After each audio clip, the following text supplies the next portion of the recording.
Today I'm interviewing the general manager of Boise State Public Radio. He also serves as the managing director of the Mountain West News Bureau, a collaboration of media organizations across 5 states. And he's an executive producer on the daily talk show Idaho Matters. He's also one of the most entrepreneurial and innovative people that I've ever met. I'm excited to introduce Tom Michael. Tom, welcome to the podcast. Andrew, great to be with you today. How are you doing? I'm doing well. It's hot here in Boise, Idaho, but that's what summer is. How have things been through the pandemic? You know, it's been hard. I'm not gonna, discount that. And I know we're talking about kind of management here, and it's also been a challenge to manage people who are in all sorts of different places all at once.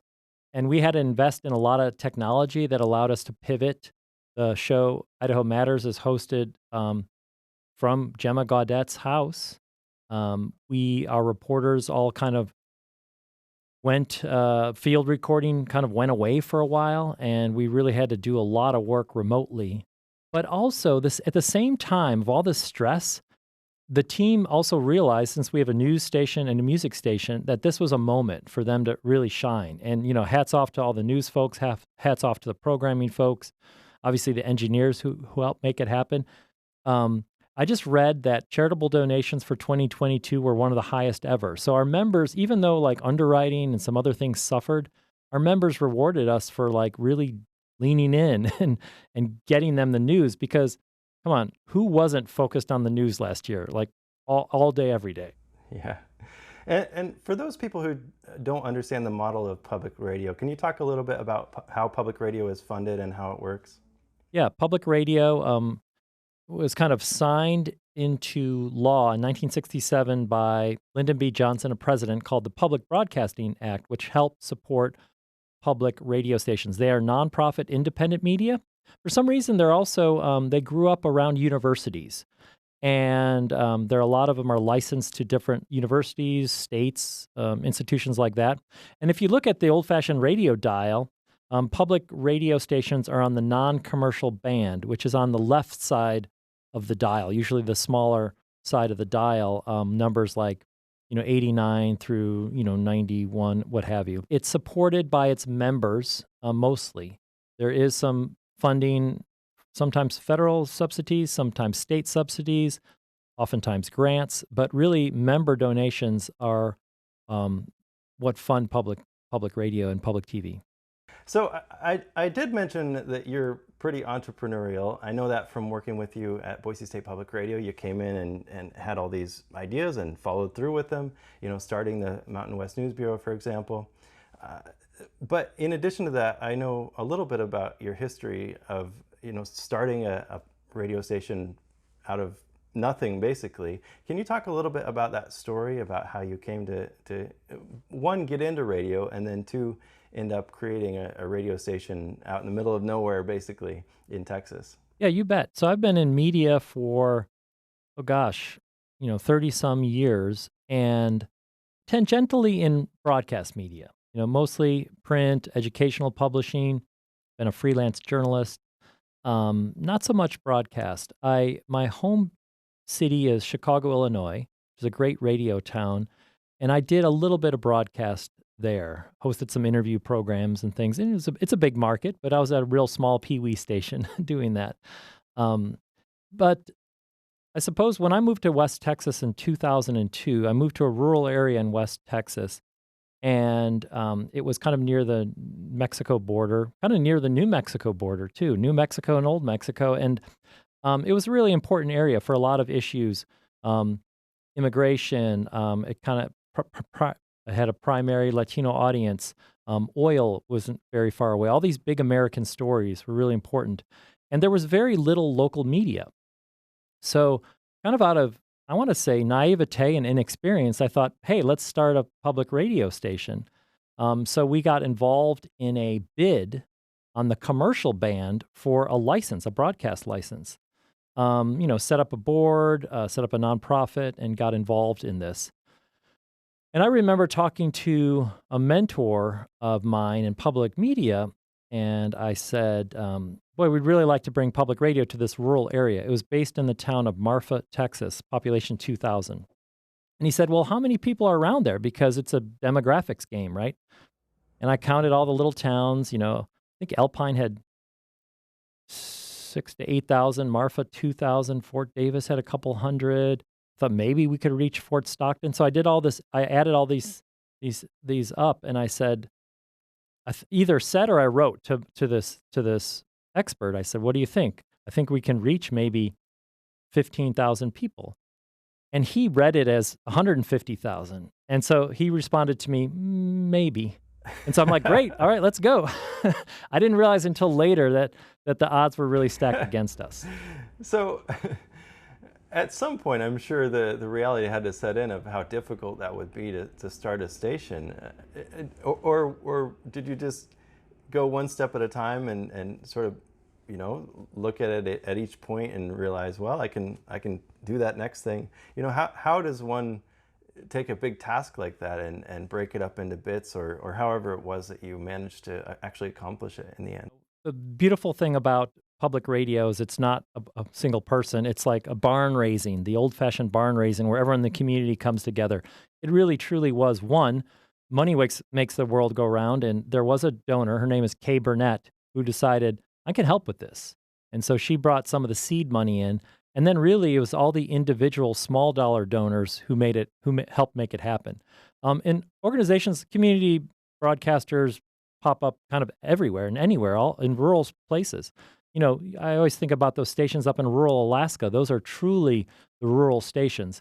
Even though we served, one of the most sparsely populated counties in the lower 48, which is Brewster County, Texas, there are still a lot of people who are ready to part with their, membership monies.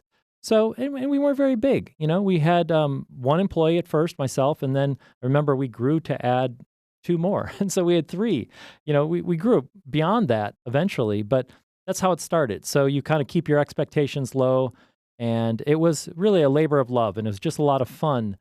The exciting thing to me, Andrew, and the reason why I'm so lucky to be working in a field that I love is, creating something new and also bringing a service to other people. I mean, that was so rewarding. Weren't making a lot of money, days were long. My kids were little, and that was hard on the family in a lot of ways, but it was also very exciting. You mentioned earlier about how the difficulty of trying to rally the troops through the pandemic and make sure that everybody in different places all were able to work together. It sounds like that's kind of a common theme for you, and probably a big part of the role of general manager, of just making sure that everybody has the tools that they need to succeed. Is that kind of the way that you view your job, as sort of a facilitator of making sure that everybody has the right tools? Oh, absolutely. And I got to say, I feel like I learned a lot of hard lessons early on as a manager at other stations. And I've learned even more now. You don't realize the place, pandemic's a good example. So you don't realize the place your staff is in. And it could be demographic, situational, geographic. You don't really realize that. And so this pandemic kind of broke that open. We saw people in their homes, childcare issues, loneliness, isolation, internet issues. These are all the things that you learn about your staff. So really, and I got to say, one of the reasons I was always attracted to Boise State Public Radio was I wanted to say, great town and community. Two, very loyal listeners. Three, beautiful studios. I'm in one of the studios now. Compared to a lot of places, there was a nice investment in this place. And then four, really talented staff. And so I learned a lot from staff during this pandemic, to tell you the truth. What, like what? Well, the places that people were in, psychologically, geographically, the needs that they had, the connections that people had with work. So I'm a certain age, and I have a family and two kids, and I own my home, right? So that's one thing that's like other folks, and it's also dislike other folks. So I understood some childcare issues, but I also didn't understand, people living alone and those other things. So this was a real eye-opener for me. And I think once we recognized how different we are and that we're kind of all working on this same theme, I think we worked a little better. I mean, there were a lot of pressures. I mean, everyone had angst, anxiety. There were money issues at different times. We had to furlough staff in the beginning. That was really difficult. That was a university decision. And yeah, so it was a really challenging year, but I feel like the team elements of the team are stronger from it. That's good. What would you say is maybe one of your strongest strengths that really played a big role in being a GM through that, and just in general being a general manager? What would you say is a strength that you really have to rely on quite a bit? I think you need to be present. I'm involved in a lot of different committees and projects. I think you have to have good sense of humor, and be willing to meet people where they are that day. Um, there are things that this organization is getting better at, and I must say, you helped with a lot of these things: transparency, accountability. All these kind of building blocks, kind of a metrics based view of things. And these are all things that we've got. The station, I believe, has gotten better at times. The station was always kind of innovative, ready to try new things. I think we connect better, we partner better. So these are kind of things that make this an exciting place to work. And, you don't realize if you're successful or not sometimes until you hear from others outside that say, oh, look at Boise State Public Radio, or look at the person that runs membership, or look at this news director here. They're doing interesting things. And that's when you really understand where you live, or it kind of validates you, but it also kind of benchmarks you. So I guess to answer your question, we learned to work remotely. In some ways, we lost a lot. We lost a lot of incidental conversations and getting things done really quickly, and the energy of, let's say, a newsroom bullroom, a newsroom bullpen where everyone's seated in the same place, trading ideas. But in other ways, I've had a greater connection with some people through the telephone, through Zoom. So it's been a little bit of a trade-off. They say, and I'm not an expert on this, but they say productivity in America stayed rather high. Innovation may have dropped a little. And I don't know. I'm just telling you what I read. Yeah. So going forward, how are you hoping to build that innovation back up? I mean, I know that's a core strength of yours. I don't doubt that you'll be able to do it, but do you have any plans about how to boost creativity and innovation going forward? Well, you want to reward the highest performing employees, promote them in their worlds. We're also doing a new focus on digital. We're doing more digital investment through two kind of training programs. One of them's a year long, one of them's 2 years long. We know that we meet people in different places. People may not meet us through the microphone. They might meet us on a phone. They might meet us on social media. So we're trying to be sure to stay ahead of that. The problem with media is we don't scale as high as, let's say, a CBS affiliate or an ABC affiliate in your market. They've got incredible corporate scale behind them. In public radio, we live at the Boise State University. We belong to this community. We do partner well, but we don't scale well. So that's why it's really important for us to collaborate with other stations and partner. And that's one of the reasons behind the Mountain West News Bureau, which, as you described, was this collaboration of different public radio stations across the Mountain West. It also gave us more content, frankly. We were also involved in another grant called Guns in America, where we told the story about gun issues with a reporter for 2 years. And then the third grant we were involved in was called Report for America, where early career journalists went to kind of far-flung places across the country.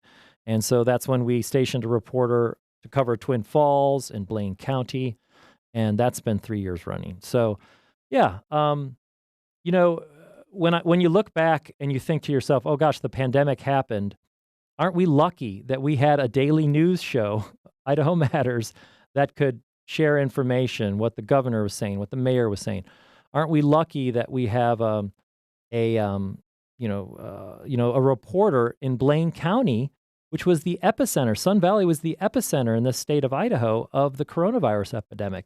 So in some ways, either we were geniuses, we had great planning, or we were also kind of lucky. So I think only stations that kind of, people that are entrepreneur, staff that is entrepreneurial, and stations that try things will be able to meet those challenges, because Nobody knew in 2019 that we would need one, a daily show to do a doctor's roundtable every Wednesday, or two, a reporter in Sun Valley where the epicenter of the coronavirus was for a time here in Idaho.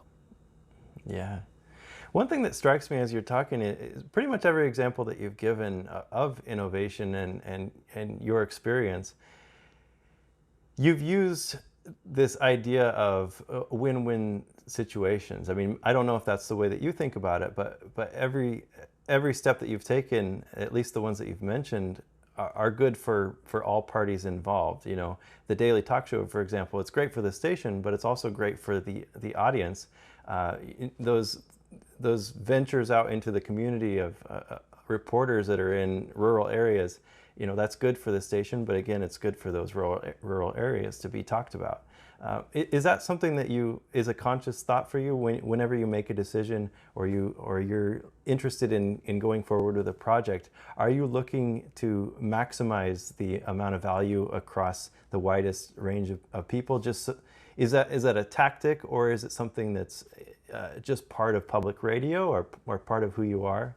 So I think it's a part of any good business is to think about the customer.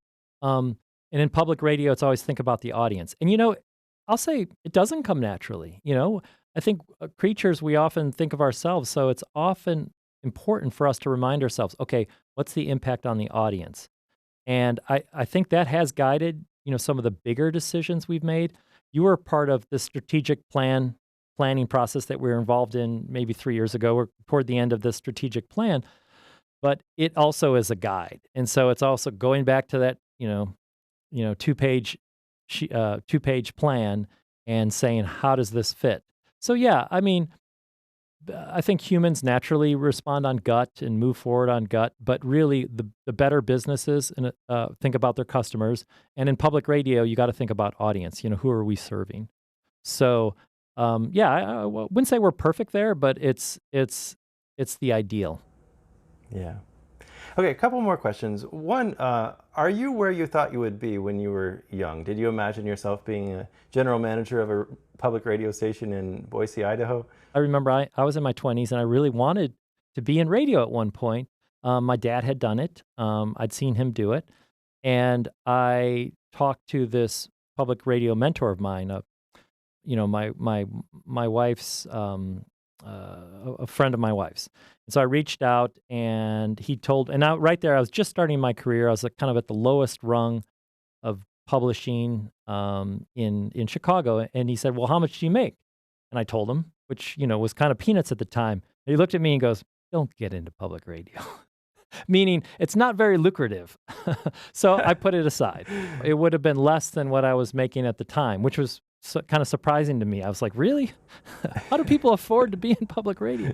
So, and that was that market at the time. So, so then it came back up, and then like I said, I hosted some radio programs. So at the time, I just knew I wanted to be in and around news and journalism and public affairs.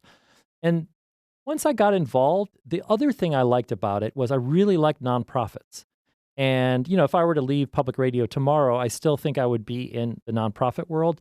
I really appreciate the mission of service. I appreciate the energy that people have when they come to this. Yeah, so that's been exciting. But no, when I was super young, I had no clue. Did you ever get depressed on your path? And if so, how did you get out of it? And if not, how did you stay motivated to keep going forward? Yeah, so I learned really tough management decisions probably earlier in my career.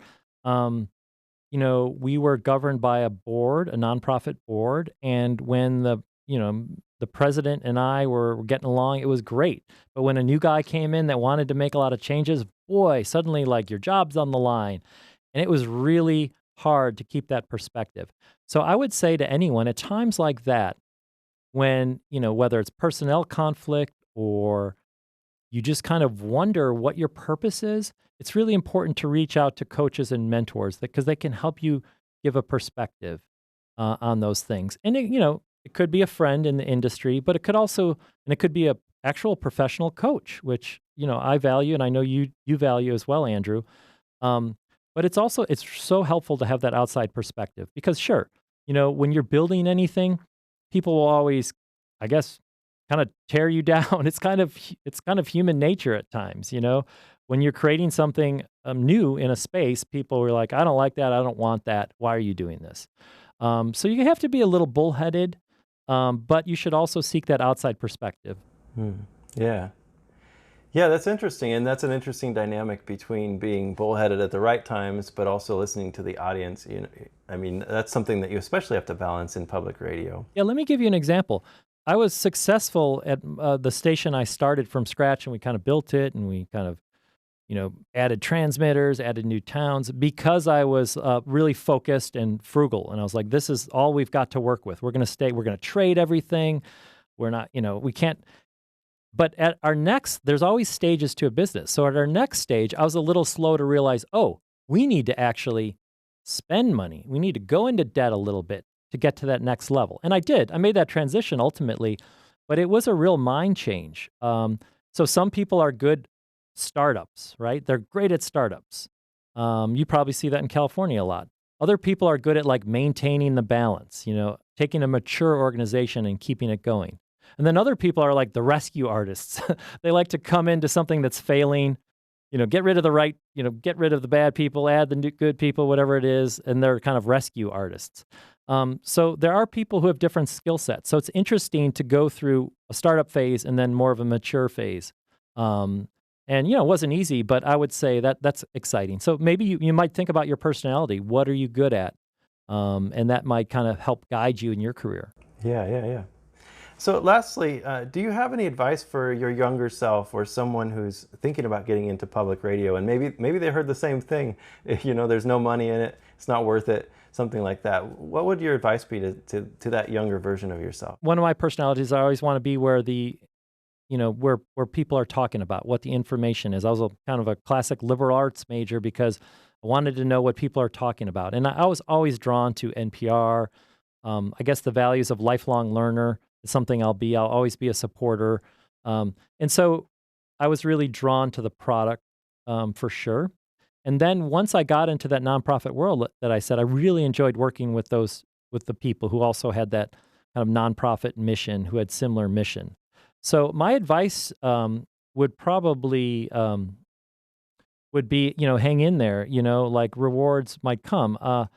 And, you should always focus on your career and you should always be sure to, put out feelers and be sure to socialize with others in your industry. It's super important. And you'll find opportunities. So, even though I was kind of head down working on a project, at some point, someone decided that project's a success and we'd like you for these other projects. So don't get discouraged. Keep focus on doing good work. It will get recognized and you'll find yourself with new opportunities. It's rewarding. Well, thank you very much for taking the time. I really appreciate it. I know you are always a busy guy. You keep your schedule full. So thanks again for coming on the podcast. Hey, Andrew, it's great to talk with you. And if your listeners and audience don't know, thanks for being a part of this project, of this station for so long and contributing to its success.